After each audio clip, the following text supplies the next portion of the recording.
తనుజ అంటే కళ్యాణ్‌కి కడుపులో చాలా మంటగా ఉంది. ఎందుకు అనంటే, తనుజని నాగార్జున గారు ఏ వీక్ అయినా సరే ఎప్పుడూ పొగుడుతూ ఉంటారు.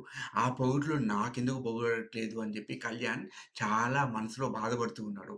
ఆ బాధ మొత్తాన్ని ఈరోజు కక్కేసాడు. ఈరోజు నాగార్జున గారొచ్చి నీకు తనుజకి థమ్స్ అప్ ఇస్తావా? డౌన్ ఇస్తావా? అని అడిగితే అప్పుడు కళ్యాణ్ నేను థమ్స్ డౌనే ఇస్తా అని చెప్పి తన మనసులో అనుకోని బయటికి మాత్రం థమ్స్ అప్ ఇచ్చాడు. అని మనసులో ఉన్న ద్వేషాన్ని మొత్తం కక్కుకుంటూ ఘోరంగా మనసులో తిట్టుకుంటూ ఉన్నాడు. సో, నువ్వు కళ్యాణ్ ఫ్యాన్‌వా? తనుజ ఫ్యాన్‌వా? నువ్వు కింద కామెంట్ చేసి చెప్పు. తనుజ మీద ఇంత ద్వేషం కళ్యాణ్ పెట్టుకోవడం కరెక్టేనా? కాదా? ఒకవేళ కళ్యాణ్ ఈ ద్వేషం కరెక్టే అయితే గనక కింద కామెంట్ చెయి. ఒకవేళ కళ్యాణ్‌కి ద్వేషం లేదు మంచివాడే అని అనుకుంటే గూడా కింద ఒక లైక్ ఏసేసెళ్ళు. ఓకేనా? అప్పుడు నాకర్థమవుతది. మీరు మీ ఒపీనియన్‌ని చెప్తున్నారా? లేదా నా ఒపీనియన్‌కి అగ్రీ అవుతున్నారా అనేది. ఓకేనా? ఇది నా రియాక్షన్. నీ రియాక్షన్ ఏంటో మీరు చెప్పండి.